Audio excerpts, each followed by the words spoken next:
யுத்தத்தை நிறைவுக்கு கொண்டுவர முழுமூச்சாக ஈடுபட்டு போரில் தமது கண்கள், கால்கள், கைகள் உள்ளிட்ட அவயவங்களை இழந்த ஓய்வு பெற்ற இராணுவ சிப்பாய்கள் அண்மையில் கொழும்பு மத்திய ரயில் நிலையத்துக்கு முன்பாக அமைதியான முறையில் போராட்டத்தில் ஈடுபட்டனர். இதற்கு பின்னர் ஜனாதிபதி செயலகத்துக்கு முன்பாகவும் அவர்கள் போராட்டத்தில் ஈடுபட்ட போது அவர்கள் மீது நீர் பீரங்கி, கண்ணீர் புகைக்குண்டு போன்றவற்றினால் தாக்குதல் நடத்தப்பட்டது. இதனை வன்மையாக கண்டிக்கின்றோம். தாம் நாட்டில் இருந்திருந்தால் அதற்கு இடமளித்திருக்க மாட்டேன் என்று ஜனாதிபதி கூறியுள்ளதனூடாக இதன் பாரதூரம் தெரிகின்றது. இதனை பிரதமர் அறிவாரா? அவர்களது ஓய்வூதிய கோரிக்கைக்கான அரசாங்கத்தின் பதில் என்ன? அவர்கள் மீதான தாக்குதலுக்கு உத்தரவிட்டது யார்? அண்மையில் யாழ்ப்பாணத்தில் மோட்டார் சைக்கிளில் பயணித்த 2 இளைஞர்கள் சம்பவத்தில் பலியானதைத் தொடர்ந்து போலீஸ் அதிகாரிகள் பலர் கைது செய்யப்பட்டனர். அவ்வாறான நடவடிக்கை அவயவங்களை இழந்த முன்னாள் இராணுவ சிப்பாய்கள் விவகாரத்திலும் எடுக்கப்படுமா?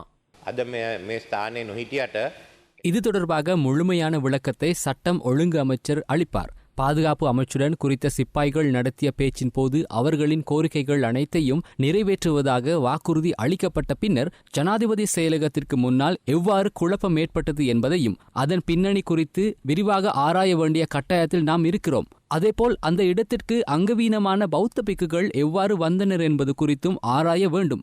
இந்த இடத்தில் அங்கவீனம் என்று நான் கூறியது பௌத்த தர்மத்தை முறையாக படித்தும் அதனை முழுமையாக பின்பற்றாது அங்கவீனமாகியுள்ளதையே குறிப்பிட்டேன்.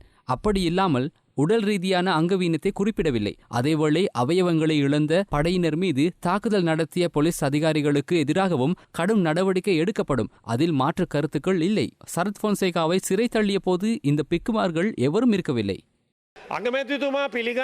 அவயவங்களை இழந்த படையினர் மீது நடத்தப்பட்ட தாக்குதல் பிழை என்பதை பிரதமர் ஏற்றுக்கொள்வாரா? அவயவங்களை இழந்த முன்னாள் படையினர் மீது தாக்குதல் நடத்தப்படுவதும் தவறான செயல். அதேபோல படையினரை தூண்டியதும் தவறான விடயமாகும்.